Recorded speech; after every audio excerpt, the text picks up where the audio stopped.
سلام الله عليكم ورحمته تعالى وبركاته.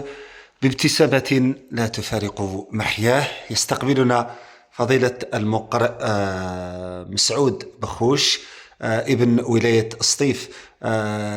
بداية سلام الله عليكم، أهلا وسهلا ومرحبا بك. كلمة لكل من يتابعنا، من هو الشيخ مسعود؟ وعليكم السلام ورحمة الله وبركاته. بسم الله الرحمن الرحيم. الحمد لله رب العالمين، ونشهد أن لا إله إلا الله وحده لا شريك له، إله الأولين والآخرين، ونشهد أن محمدا عبده ورسوله صلى الله عليه وعلى آله وصحبه أجمعين.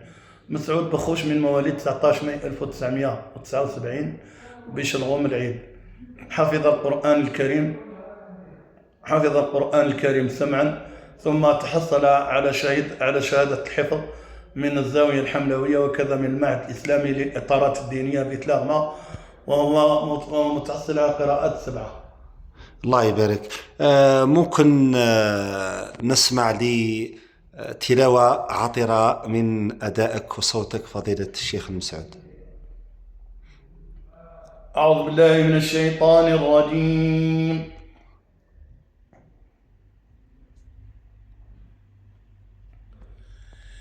يا أيها الإنسان، ما غرك بربك الكريم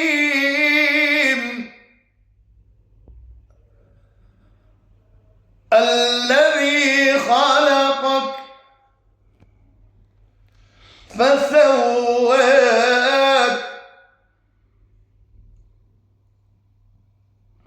فعدلك،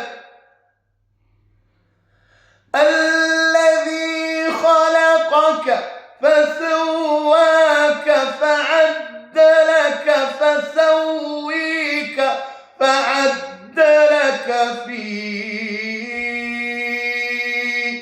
أي سورة ما شاء ركبك. صدق الله العظيم. صدق الله مولانا العلي العظيم وبلغ رسوله الكريم، ونحن على ما قال خالقنا وبارئنا إن شاء الله لمن الشاهدين الذاكرين.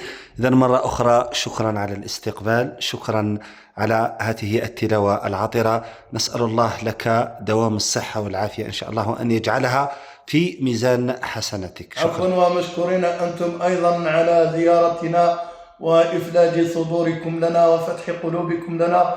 نسأل الله عز وجل أن يفتح لكم أبواب رحمته، وأن يجمعكم في جنته وفي دار كرامته، إنه سميع الدعاء.